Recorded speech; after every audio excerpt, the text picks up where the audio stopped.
Good medical morning. This is Watson, your Prince of Popping, with another educational medical video. Today's topic is diabetic foot ulcers. We'll show you some examples and stick around for some tips for prevention.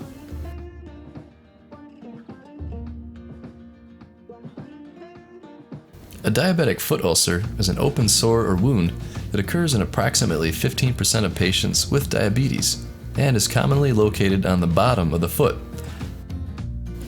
Of those who develop a foot ulcer, 6% will be hospitalized due to infection or other ulcer-related complications. And did you know that when circulation is so poor that the ulcer does not heal, or when treatment cannot stop infection, amputation may be necessary? In fact, diabetes is the leading cause of lower limb amputations. The bones in her foot collapse, putting constant pressure on her instep. So that when you're walking, the midfoot is actually striking the ground with more pressure than the front or the back, and that can cause a sore spot to develop. Wow, this condition is no joke. If an ulcer develops, unfortunately, the treatment is challenging and long in duration.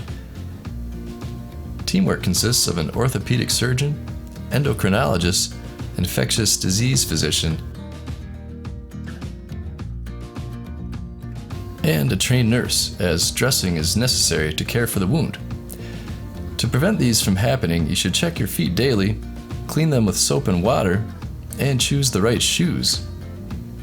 Don't smoke, maintain a healthy diet, and I know it's easier said than done.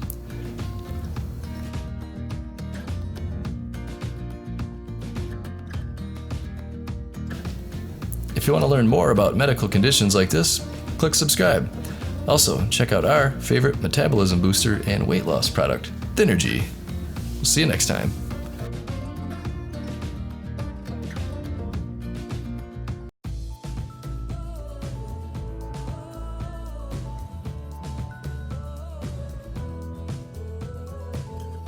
Hi guys, this is Alexa with a shout out for the team at Thynergy. You guys are helping people lose weight so they can look great. Keep working hard for those beach bodies to make this year your best one ever. Make every day count, and I love every single one of you. Thank you guys. Love, Alexa.